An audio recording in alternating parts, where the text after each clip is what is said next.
दोस्तों नमस्कार, स्वागत है हमारे YouTube चैनल में। काफी लंबे अंतराल के बाद में आज हम सैलाना विधायक श्री कमलेश्वर डुडियाल जी के पास में हैं। कई सारी बातों को लेकर के चुनाव लड़ने, जीतने और उसके बाद से कामकाज को लेकर काफी सुर्खियों में है।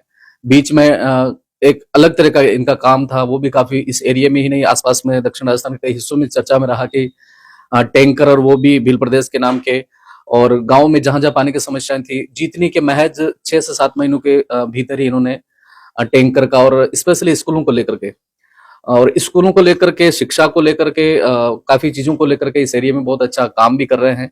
3 कॉलेज आपके कार्यकाल के दौरान, कुछ उसकी कक्षा कक्ष और वहां की शिक्षण व्यवस्था को लेकर के आप मुख्यमंत्री से सीधा पत्राचार के माध्यम से सीधा जब जाते हैं संवाद भी करते हैं। इन सारी बातों को लेकर, और एक और जो खास मुद्दा है, अभी भारत आदिवासी पार्टी के कुछ लेटर वगैरह चुनावी समय में, यहाँ पर लोकसभा चुनाव तो उस समय में जारी हुआ, उसके बाद में अभी से वापस ये एक बुधनी में प्रचार प्रसार में जाते हैं, फिर देवली उनियारा में भारत आदिवासी पार्टी के शीर्ष नेतृत्व के साथ में आप भी जाते हैं। तो उन सारे मुद्दों को लेकर के इनसे बातचीत करेंगे। तो सबसे पहले स्वागत सर हमारे चैनल में आपका। आपको बहुत बहुत धन्यवाद, चैनल के माध्यम से बहुत धन्यवाद। 11 महीने हुए हैं और टैंकर वाला चर्चा में रहा। फिर कॉलेज का हमने देखा कि आपने एक मामा बालेश्वर दयाल के नाम से कॉलेज, नए कॉलेज की मांग भी की, और अभी वर्तमान में जैसे सैलाना में कॉलेज है वो BR अम्बेडकर जी के नाम से, बाजना में बिरसा मुंडा जी के नाम से, और रावटी, टोटल ये जो आदिवासी पूर्वज हुए जो समाज के लिए काम करके गए, उनके नाम से ये करवा रहे। इसके पीछे क्या मैसेज देना चाहते हैं आप? देखिए, कॉलेजेस के नाम तो होने चाहिए ना। पूरे भारत में एक परंपरा है कि जो भी महापुरुष रहा है अपने अपने इलाके का, बड़े से बड़े संस्थान, उन संस्थानों के नाम है। तो मेरे इलाके के अंदर में 3 कॉलेज हैं, उनके नाम होना चाहिए महापुरुष के नाम से। आपने देखा होगा दिल्ली के अंदर एक बहुत बड़ा यूनिवर्सिटी है, जवाहरलाल नेहरू यूनिवर्सिटी। एक्चुअल में है तो वो यूनिवर्सिटी दिल्ली में है, तो दिल्ली यूनिवर्सिटी, लेकिन उसका नाम बना दिया जवाहरलाल नेहरू यूनिवर्सिटी, उसको JNU कहते हैं। तो उसका नामकरण किया। तमाम अलग अलग जगह बहुत सारी यूनिवर्सिटी अम्बेडकर साहब के नाम से हैं, राजेंद्र प्रसाद, बिरसा मुंडा है, ऐसे नाम से हैं। आपके राजस्थान के, साउथ राजस्थान में देखो मामा बालेश्वर दयाल के नाम से कॉलेजेस हैं। कुशलगढ़ देखो, आपके उधर डूंगरपुर जिले में भी उनका योगदान रहा। तो मेरे क्षेत्र के अंदर 3 कॉलेज है। एक कॉलेज बहुत पुराना है, रावटी नहीं, सैलाना वाला। अच्छा, इस कॉलेज का अभी तक नाम नहीं हुआ। तो इस कॉलेज का हम नामकरण करवाने के लिए मैंने कार्रवाई मेरे एक ऑफिस से चालू कर दी है। शासन स्तर पर मेरी कार्रवाई की फाइलें चल रही है। रावटी के अंदर में 3-4 साल हो गया आई थिंक, वहाँ कॉलेज का बिल्डिंग नहीं बना है, लेकिन कॉलेज का नाम क्या रखा जाए ये मैंने मेरी ओर से सुझाव दे दिया है। मेरे ख्याल से, मुझे याद है, मैंने 8-10 दिन पहले ही लिखा है शासन को कि रावटी कॉलेज का नाम महापुरुष के नाम से रखा जाए। I think Tantia mama college के नाम से रखो, ऐसा मैंने लिखा है, और मेरी फाइल शासन के पास चल रही है। बाजना के अंदर में कॉलेज बिल्डिंग बन गया, कॉलेज चल रहा है, अच्छी संख्या है बच्चों की वहां पे, स्टूडेंट्स की। उस कॉलेज का नाम मैंने आई थिंक बिरसा मुंडा शासकीय कॉलेज बाजना के नाम से रखा है। तो ये मेरी ओर से, जनता का मैं प्रतिनिधि हूँ, यहाँ के 4.5 लाख करीब आबादी है, उनका मैं प्रतिनिधि हूँ। तो प्रतिनिधि बनकर के मैंने हमारे इलाके के जो महापुरुष हैं, सैलाना कॉलेज का नाम जो है बाबा साहेब भीमराव अम्बेडकर के नाम से रखने का मैंने यहाँ से लिखा, शासन के पास पहुंच चुका। और रतलाम के अंदर हम लोग यूनिवर्सिटी चाहते हैं, जो रतलाम जो सेंटर पॉइंट है, पूरा पश्चिमी मध्य प्रदेश, वेस्ट MP, 6-7 जिले जुड़े हुए हैं वेस्ट MP के, और आदिवासी आबादी वाले हैं। पास में हमारा राजस्थान लग जाता है, इधर गुजरात का दाहोद वाहोद लग जाता है, इधर ये सेंटर पॉइंट है, राइट। तो यहाँ पर हम यूनिवर्सिटी खोलने की मांग, मैं तो लंबे समय से कर रहा हूँ, विधायक तो मैं साल भर हुआ बना हूँ। इसके पहले से मैं रतलाम के अंदर में यूनिवर्सिटी, हायर एजुकेशन का पक्षधर रहा हूँ। तो मैंने यहाँ पर यूनिवर्सिटी, और यूनिवर्सिटी का नाम मामा बालेश्वर दयाल रखा जाए, क्योंकि ये उनका कर्मस्थली है, वेस्ट MP और साउथ राजस्थान और अपना उत्तर गुजरात ये रहे हैं। तो ये जैसा आपने बताया 4-4.5 लाख वोटर्स हैं और वो सर्व समाज के हैं, तो स्पेशल आदिवासियों के जो पूर्वज हैं, जो पूर्वज देवता का मानते हैं, उनके नाम से रखा जाए तो कोई अन्य समाज को इस तरह से कोई आपत्ति नहीं होगी? वोटर्स तो 2.25 लाख 2.5 लाख के करीब वोटर्स है। मैंने तो बच्चे से लेकर के बुजुर्ग तक का जोड़ दिया, इतना आबादी मेरे इलाके के अंदर में है। अब क्योंकि मेरा आदिवासी बहुलता वाला आबादी है, मैं रिजर्व कैटेगरी का हूँ, तो ये मेरी ड्यूटी बनती है कि जिस कास्ट कम्युनिटी के सर्टिफिकेट पे आप विधायक बने हैं, तो सबसे पहली प्राथमिकता आप यहाँ के लोग कौन है, ज्यादातर आबादी 80% के लगभग आदिवासी है, तो उनके हितों की रक्षा मुझे करनी है। तो आदिवासी महापुरुष के नाम से मेरे इलाके के महापुरुषों का नाम रखा जाना चाहिए। मुंबई, दिल्ली जो महानगर है, इंदौर, भोपाल, वहाँ जो भी है अन्य वर्ग के महापुरुषों के नाम से संस्थान है, चाहे कोई रिसर्च सेंटर हो, चाहे एजुकेशनल हो, कुछ भी हो। इंदौर के अंदर हमारे यहाँ बहुत बड़ा यूनिवर्सिटी है, वो देवी अहिल्या यूनिवर्सिटी के नाम से, वो आदिवासी तो है नहीं। भोपाल के अंदर आई थिंक राजा भोज ऐसा कुछ है, राइट। तो सब अलग अपने अपने ज्योग्राफिकल लोकेशन के हिसाब से रखते हैं। मेरा आदिवासी बहुलता वाला इसलिए निश्चित तौर पर टंटे मामा बिरसा मुंडा है ना, अपने मामा बालेश्वर दयाल का योगदान रहा है। बिरसा बाबा साहब अम्बेडकर जिनकी वजह से हम लोग आज पढ़े लिखे हैं, जयपाल सिंह मुंडा जिन्होंने आदिवासियों के हक अधिकार संविधान के अंदर सुरक्षित रखवा है, तो उनके नाम से होना चाहिए आदिवासी इलाके में जो भी कामकाज हो, उनका नामकरण वगैरह जो भी है, लोकप्रियता है वो।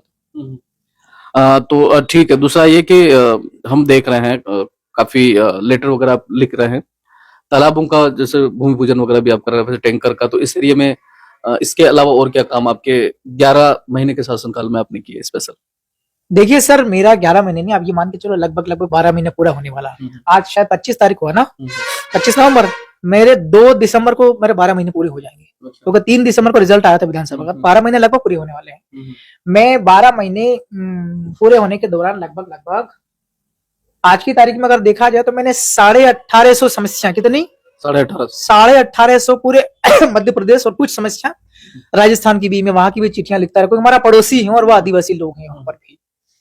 कुछ चीजें मैंने गुजरात की उठाई, कुछ छत्तीसगढ़ की भी उठाई आदिवासी इलाकों की, और कुछ पूरे भारत लेवल की हैं, ऐसा मिला करके। और 1850 समस्याएं मैंने कागज पे लिख करके और संबंधित शासन के अधिकारियों को और सरकारों को मैंने उनकी कुर्सी पर पहुंचा दी, और उन पर कार्रवाइयां चल रही है। आप लोग ये दिखा देंगे, वही माहौल है, ये वही वाला जो माहौल आप जो देख रहे हैं ना, ये पढ़े लिखे विधायक हूं मैं, इसलिए मैं आपको दिखा दूं।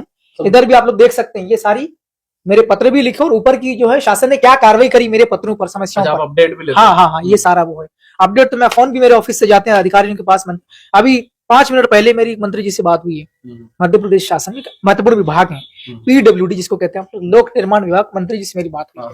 मैंने मेरे क्षेत्र की समस्या उनको रखी, तो उन्होंने कहा कि बिल्कुल आप चिट्ठी पर लिख के विधायक जी पहुंचाएंगे, उसको निश्चित तौर पर कार्रवाई करेंगे, क्योंकि सरकारें जो चलती है वो कागजों पर चलती है, राइट। कागजों पर मतलब धरातल पर काम नहीं करता, धरातल पर करना, लेकिन पहले कागज चलेगा, पहले कागज चलेगा। फोन पर, टेलीफोन पर कभी सरकारें नहीं चलती, फोन पर कुछ काम भी नहीं होते हैं। तो मैं पढ़ा लिखा आदमी हूँ, लोगों ने, मैं पढ़ा लिखा आदमी, अंग्रेजी बोल लेता हूँ, हिंदी बोल लेता हूँ, मैं लिख अच्छा लेता हूँ, कानून जानता हूँ मैं, नियम भी जानता हूँ मैं, तो लोगों ने मेरी पढ़ाई लिखाई के आधार पर ही विधायक बनाए, तो मैं इस पढ़ाई लिखाई का उपयोग विधायक के रूप में जनहित में कर रहा हूँ मैं, तो लिखना तो पड़ेगा। और लिख रहे हो तो फिर आप वहां से बात भी करो, हमने लिखा है, क्या एक्शन लिया। अगर उन्होंने एक्शन नहीं लिया और झूठी का बता रहे आपको कागज में, तो फिजिकल वेरिफिकेशन करके, आज का जमाना है, फोन का है, वीडियो वगैरह है, फोन अलग अलग, फोटो अलग अलग चीजें हैं, तो मैं लड़ना जानता हूँ, इसलिए लड़ रहा हूँ जनहित में। 35 बीघा जमीन वाला क्या मसला है? आपने 2 पेज का लेटर और शासन सचिव को, प्रमुख शासन सचिव को, मुख्यमंत्री जी को, सबको लिखा कि आदिवासी क्षेत्र में जमीन है और वो नर्सरी के लिए अलॉटमेंट है, लेकिन किसी वर्ग विशेष के द्वारा कुछ कब्जा किया जा रहा है, ऐसा कुछ आपका लेटर है, वो क्या मसला है? आपके राजस्थान में प्रमुख शासन सचिव और जो भी वो मसला वो है सेटअप, मेरे यहाँ पर है। पूरा स्टेट का एक शासन होता है, मध्य प्रदेश शासन, उसके जो मुखिया होते हैं उसे कहते हैं मुख्य सचिव। हमारे यहाँ पर अनुराग जैन काफी एक्सपीरियंस्ड है वो, मैंने उन्हें भी लिखा है। ये 35 बीघा जमीन है, हमारे मेरी विधानसभा क्षेत्र के गाँव है रामपुरिया भिलान, 35 बीघा शासकीय जमीन है। शासकीय जमीन मतलब गाँव के लोगों की जमीन, ग्राम भूमि, उस पर दूसरे गाँव के गैर आदिवासी लोग कब्जा कर रहे हैं, शिवगढ़ क्षेत्र में। हाँ, शिवगढ़ क्षेत्र में, तो उसको लेकर के, और मैंने आपके शासन, मध्य प्रदेश शासन के मुख्य सचिव को भी लिखा है, और जो राजस्व विभाग है उसके विभाग के अध्यक्ष को भी लिखा, आयुक्त को मैंने, और विभाग के सचिव को भी मैंने लिखा है, विभाग स्तर पर सचिव को भी लिखा है, शासन के मुख्य सचिव को लिखा, और मुख्यमंत्री को भी मैंने लिख दिया है। क्यों नौबत पड़ी है वहां तक लेटर लिखने की? क्या ये असल में ये कई सालों पुरानी समस्या है, उस जमीन पर लगातार लोग कब्जा करने की कोशिश कर रहे हैं और निर्माण करने की भी कोशिश करते हैं लगातार, आदिवासी और गैर आदिवासी के बीच में विवाद भी हुए हैं, आदिवासी एक महिला के ऊपर हमला भी हुआ था, वो आपने वीडियो भी देखा होगा, शासन के भी रिकॉर्ड में है, नॉलेज में है ये, कि आदिवासी के ऊपर उस जमीन को लेकर के लगातार हमले हुए, महिला के ऊपर भी हमला हुए। इसलिए मेरी ये मान के चलो कि जरूरत है मेरी कि शासन को लिखना ही पड़ेगा ना, और इसमें यहाँ के जो प्रशासन को, राजस्व के अधिकारी को मैंने कई दफा लिखा है, और ये कर नहीं रहा उसमें, क्योंकि राजस्व के यहाँ के जो प्रशासन के अधिकारी लोग हैं, आप उसे SDM कहो, तहसीलदार कहो, वारई पटवारी वगैरह, ये सब लोग मिल करके, वो जो कब्जा करने वाले लोग हैं, जिन्हें भूमाफिया भी कह सकते हैं आप लोग, उनके साथ मिली भगत करके और वहां पर कब्जा करवाने की तैयारी कर रहे हैं। ऐसे मेरे बहुत सारे, मेरे इलाके के अंदर में बहुत गाँव ऐसे हैं, उन गाँव की शासकीय जमीन पर ये राजस्व के अधिकारी लोग भूमाफियाओं का कब्जा करवाते हैं, बहुत सारे तो ऐसे कि शासकीय जगह पर जो है वो बड़े बड़े मकान बने हुए हैं, कहीं दुकानें चल रही है बड़ी बड़ी, कोई कार्रवाई नहीं। बहुत सारी जमीन पर भू माफिया लोग खेती बाड़ी कर रहे हैं, तो मैं ये शासकीय जमीन को मुक्त करवाऊंगा। और जो अधिकारी शासकीय जमीन पर कब्जा करवाएगा ले दे के, क्योंकि लोभी लालची प्रलोभी लोभी होते हैं, ये भू माफिया जो होते हैं इनके इससे पैसा लेकर के और फिर कब्जा करवाते हैं और वहां के गांव के लोगों को मूर्ख बनाते रहते हैं। लेकिन पढ़ा लिखा आदमी हूँ, मैं किसी को छोड़ूंगा नहीं। इस प्रकार का जो हरकत करेगा, जो भी अधिकारी कब्जा करवाएगा शासकीय जमीन पर, खास करके अनुसूचित इलाके की ग्राम भूमि जिसको शासकीय जमीन कहते हैं, उस पर जो भी अधिकारी कब्जा करवाएगा उसको हम छोड़ेंगे नहीं, स्ट्रिक्ट एक्शन लेंगे। स्कूलों के लिए क्या, कई स्कूलों को हमने सुना, इस जैसे हमारी जानकारी में हमने स्टडी किया कि हाई स्कूल, प्रारंभिक लेवल के स्कूल है, उस स्कूलों को लेकर के आप कुछ काम कर लेटर लिख रहे हैं, क्या है इस शिक्षा के लिए स्पेशल क्या कर रहे हैं प्रारंभिक शिक्षा को लेकर? मेरे विधानसभा क्षेत्र के अंदर पहले जो भी विधायक रहे उन्होंने बिल्कुल ध्यान नहीं दिया, और उन्होंने जो ही अपना दाड़की निकालने के लिए, कमीशन निकालने के लिए, स्कूल के भवन भी ठीक से बने हुए नहीं, बहुत घटिया क्वालिटी में है। यहाँ तक कि किसी भी स्कूल में आप जाकर के देखो तो एक भी स्कूल के अंदर बाथरूम नहीं है। जहां पर भी बनने के लिए राशि वाशी आई होगी तो उसमें भी मतलब वो न खिड़की है, न दरवाजा है उसका, ना कोई वो बना हुआ है, सारे आधे अधूरे छोड़ रखे हैं। उसमें अंदर आप लोग टॉयलेट कैसे जाएगा, पेशाब कैसे जाएगा? ना महिला पेशाब कर सकती, ना पुरुष पेशाब कर सकते हैं। अंदर जहरीले जानवर बैठे हुए ऐसे है जो अधूरा बनाया, और 50% जगह पर है ही नहीं शौचालय, राशि निकाल के खा गए, गबन कर लिया है। तो उसको लेकर के मैं लगातार कागजों पर लड़ रहा हूँ और वहां कार्रवाइयां हो भी रही हैं। मैं वसूली करवाऊंगा कि जिन जिन ने राशि का गबन किया है। और स्कूलों के अंदर में हालात बहुत खराब हैं, उसके रिपेयर के लिए, मरम्मत के लिए हम लोग कार्रवाई करवा रहे हैं। अभी तक भी पैसा आता था, देखिए बजट का जो है वो तो आ ही जाएगा, लेकिन ये लोग निकाल के खा जाते थे। स्कूल के जो है वो प्रधानाचार्य, प्राध्यापक, जो भी आप प्रिंसिपल कहते हैं, ज्यादातर स्कूल में, कुछ कुछ स्कूल्स में जो है वो संस्था प्रमुख ठीक है, वो कुछ काम करवाते भी। कुछ आपको लेकर के, क्योंकि काम के लिए आप बता रहे हैं, मैंने भी यहाँ पे, क्योंकि मैं पड़ोसी हूँ, देखा, लेकिन यहाँ पे आपके जो कुछ लोगों ने सवाल करने के लिए मुझे बोला था कि पहले जब जीते नहीं थे तो हमारे विधायक जी एक फोन पे, यानी उनके इशारा, वो जैसा बोलते थे हम करते थे, लेकिन आजकल फोन वोन नहीं उठाते हमारा। इस तरह से कुछ शिकायत है लोगों की आपसे? हाँ, ये अच्छी बात है, लोगों की शिकायत है। तो मेरा वीडियो के माध्यम से कि लोग सीधे मुझे फोन लगाए। अब ये फोन कौन सा नंबर डायल कर रहे, कौन सा, ये मुझे नहीं पता। मेरे पास जो भी मिस कॉल होती है, मैं मिस कॉल तो पहली बात होती है, मैं फोन उठा लेता हूँ, पहली बात तो ये है। अगर किसी साथी का नहीं उठ पाता है फोन तो आप चिंता ना करें, मेरा व्यक्तिगत मेरे पास में रहता है नंबर हमेशा। आप लोग, मैं आपके चैनल के जरिए मेरा नंबर बता रहा हूँ, 8120750867, 86 लास्ट में 86 आते हैं, 81207508667, ये मेरा नंबर है, हमेशा मेरे पास में रहता है। मैं हर पल उठाऊंगा, किसी का भी मिस कॉल नहीं रहेगा, उठाऊंगा। उनके कामकाज को लेकर के भी, किनके कामकाज? जो कार्यकर्ता हैं आपसे बहुत उम्मीद रखते हैं, उनका कि हमने हमारे भाई को जिताया, इस तरह से हम उम्मीद रखते हैं, उनको किसी किसी कार्यकर्ता की नाराजगी है, क्या कहना चाहोगे उनको? मैं ऐसे कार्यकर्ताओं को ढूंढ रहा हूँ, मुझे मिले तो सही कौन नाराज है और किसका काम रुका हुआ। हर आदमी का काम करेंगे, नियमानुसार करेंगे। ये जरूर है कि कुछ काम लेट हो गया, कोई समस्या है मान लो, उसका समाधान करने में थोड़ा समय लग सकता है, लेकिन every problem is solved here, हर समस्या का समाधान यहाँ होता है। बहुत बहुत धन्यवाद। चिंतन शिविर पे आते हैं। 1 तारीख को बहुत ही चर्चाओं में चल रहा है सोशल मीडिया पे, आदिवासी परिवार का चिंतन शिविर है, जिससे जैसे JS एक तरह से जैसे सामाजिक संगठन जैसे आदिवासी परिवार है, उसका चिंतन शिविर है, और आपकी विधानसभा में काफी बड़े पैमाने पे, बड़े लेवल पर होने वाला है। क्या तैयारियां हैं और क्या उसकी कार्य योजना है, किन मुद्दों को लेकर के हो रहा है? हमारे यहाँ पर, मैं विधायक तो भी बना हूं, लेकिन उसके पहले हम लोग जो है वो JS जन जागरण सभा नाम की से कार्यक्रम हम लोग करते थे लगातार, वो बहुत लगातार चला। अभी भी हम लोग उसको करेंगे, जरूर है कि उसकी रफ्तार कम हो गई, वो लगातार नहीं हो पा रहे हैं, करेंगे उसको लगातार। अभी हमने कल ही एक गांव में किया था।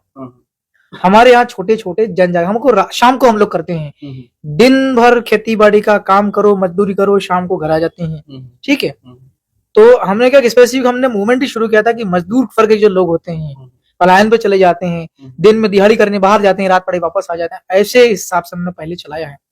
तो लगातार हम लोग जन जागरण करते आ रहे हैं। बनने के बाद मेरी व्यस्तताएं ज्यादा है, तो थोड़ा सा वो कम हो गया है, अब हम इस पर ध्यान देंगे। शिवगढ़ भारत आदिवासी पार्टी से लोकसभा चुनाव के टाइम से कुछ ऐसे मतभेद हुए, लेटर वगैरह भी हुए जारी, लेकिन अभी कुछ समय से वापस आप सक्रिय हैं, साथ में रहते हैं, बात करते हैं। अभी बुधनी भी गए थे, फिर देवलुनियारा को लेकर के आपने हम राजस्थान के मुख्यमंत्री जी को भी अपने लेटर लिखा। फिर उसके बाद विधायक दल जो था उनके साथ में भी आप गए और वहां अपने लोगों की समस्याएं सुनी। वापस से जो वो जो नाराजगी वाली चीज तो लोगों के दिमाग में एक तरह से जो आपके समर्थक हैं, स्पेशली आपके बहुत चाहने वाले लोग हैं, उनको एक तरह से खुशी हुई कि ये उनको एक अच्छा मैसेज मिला। क्या कहना चाहेंगे आप इस बात को लेकर? मेरा ये है कि देखिए, मेरी मुख्य लड़ाई जो है वो बीजेपी से है। वो दल राजनीतिक जो आदिवासियों के अस्तित्व को खत्म करना चाहता, वो दल जो आदिवासियों की आइडेंटिटी, पहचान को खत्म करके और आदिवासियों के सारे जो संवैधानिक हक हैं उन्हें खत्म करना चाहती, वो दल जो संविधान को खत्म करना चाहता। मेरी लड़ाई मुख्य बीजेपी से है। वो दल कांग्रेस पार्टी जिसने 75 साल तक आदिवासी, भारत के आदिवासी लोगों को बेवकूफ बना के रखा, गुमराह करके रखा है। ये आप लोग देख सकते हैं, ये लिस्ट है, इसमें 7-8 मेरे ख्याल से ये 16 है, शायद 9 या 10 बार कांग्रेस का यहाँ विधायक रहा है, राइट। अब आज आप देखेंगे, मेरा तो अभी 1 साल हुआ है, आज इस आदिवासी इलाके में आप गांव-गांव में जाकर के देखें क्या स्कूलों के हालात हैं, क्या लोगों को क्वालिटी एजुकेशन मिल रही है। लोग 12वीं पास कर लेते हैं, एप्लीकेशन लिखने नहीं आ रही छुट्टी की, राइट। क्या दुर्दशा है, आप खेतों में जाकर के देखो, कोई पानी की कोई व्यवस्था नहीं। अभी मैं जो है लिख लिख के मांग कर रहा हूँ, लड़ रहा हूँ संवैधानिक तरीके से, हक मांग रहा हूँ सरकार से, और में तालाब वगैरह हम लोग ला रहे हैं और तालाब हम लोग बनवा रहे हैं। स्कूल के अंदर में हम लोग बहुत बुरी हालत थी, हम स्कूलों को ठीक करा रहे हैं। कोई शिक्षक नहीं होते थे पहले, बहुत बेकार स्थिति कर रखी थी। तो कांग्रेस ने भी देश को बर्बाद किया और खास करके आदिवासी इलाकों को बिल्कुल चौपट बर्बाद कर दिया। तो मेरी मुख्य लड़ाई बीजेपी और कांग्रेस से है, और इसलिए मैं अपने तरीके से अपने इलाके में काम कर रहा हूँ। और साथ में चलने वाले जो लोग होते हैं, घर परिवार में भी लोग रहते हैं, कभी कभार पति पत्नी भी विवाद हो जाते हैं, छोटी मोटी लड़ाइयां तो होती रहती, लेकिन मेरी मुख्य लड़ाई जो बीजेपी और कांग्रेस से है। जितेश कटारा आपके मित्र है, और कई लोगों का ऐसा कहना सोशल मीडिया पर भी कुछ गड़बड़ की आशंका सांसद राजकुमार रोज जी भी कह रहे हैं, और धावरचंद जी और कई लोग सोशल मीडिया पर उनके चाहने वाले ऐसा कह रहे हैं। उस घटना को लेकर के आपका क्या बयान है? उस घटना को मुझे ज्यादा तो नहीं पता है, गड़बड़ तो देखो ये करते ही करते हैं। जहां कम वोट से हार जीत होती है वहां पर गड़बड़ होने की संभावनाएं बहुत ज्यादा होती है, ठीक है। अब वो 1000-1500 का मसला, शायद 1200 वोट का, क्या कि कहीं ना कहीं उन्होंने तो गड़बड़ करी है, ये तो बिल्कुल मान करके चलेंगे कि सरकार ने जो है वो प्रशासन का दुरुपयोग करके उसको हराने जिताने का काम कराई है, ये तो अपने को दिखाई दे रहा है। लेकिन कहीं भी क्या थोड़ा और ज्यादा मेहनत हो जाती है सीट पे, तो हो सकता है उनको ये गड़बड़ी करने का अवसर ही नहीं मिलता, थोड़ी बहुत मेहनत हो जाती। स्टार प्रचारक वगैरह को थोड़ा ध्यान देना चाहिए था उस टाइम। किस तरह की मेहनत? बस वही कैंपेनिंग, लोगों तक पहुंचना, चुनाव चिन्ह लेकर के, और आप क्या करना चाहते हैं फायदे के लिए, बेनिफिट के लिए लोगों की विधायक बनने के बाद, ये सब चीजें अच्छा मेहनत हो जाती तो हो सकता है कि 5000 से भी जीत जाते हैं। लेकिन एक एज ए एडवोकेट, आप डीयू से पढ़े हैं एडवोकेट, तो जिस तरह से इसे आरोप लग रहे हैं सिस्टम पे गड़बड़ी के, क्या ऐसा होता है? यार तो मैं खुद भी लगा रहा हूँ, गड़बड़ी हुई है, गड़बड़ी हुई, वो दिख रही साफ साफ। आखिरी राउंड में क्यों लेट, आखिरी राउंड का रिजल्ट क्यों लेट दिया इनने, राइट, बीच में सब दिखाई दे रहा, पूरा भारत देख रहा है क्या गड़बड़ हुई गड़बड़। डॉक्टर आनंद राय जी जो, क्योंकि अभी तो कांग्रेस ज्वाइन कर, लेकिन वो आदिवासियों के प्रति अच्छे विचार रखते हैं, उन्होंने भी पोस्ट को लेकर के लिखा कि हम सुप्रीम कोर्ट और हाई कोर्ट का सहारा लेंगे, और वो भी इस तरह से कह रहे हैं कि ये कहीं न कहीं गड़बड़ है। क्या कहना? हाँ, ये है, करना चाहिए ना, ये बात वो ठीक कह रहे हैं, करना चाहिए, अदालत भी जाना चाहिए। अगर ऐसा लग रहा है कि we can win through court तो जाना चाहिए।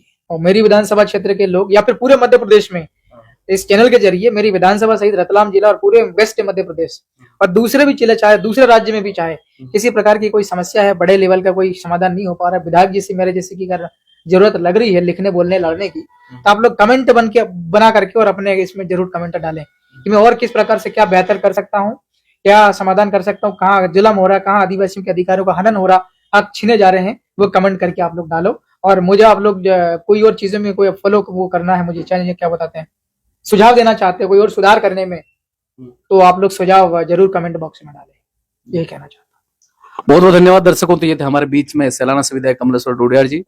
तमाम मुद्दों को लेकर के, इनके कामकाज को लेकर के हमने शुरुआत में बात की, और पार्टी को लेकर के, सामाजिक चिंतन को लेकर के, और आसपास की घटनाओं को लेकर के हमने इनसे बातचीत की। और आपके जो सवाल है वो कमेंट बॉक्स में लिखें। आप हमारी बातचीत को सुन करके आपके और क्या विचार है वो भी जरूर कमेंट बॉक्स में लिखें, और चैनल पर नए हैं तो चैनल को सब्सक्राइब जरूर करें। बहुत बहुत धन्यवाद।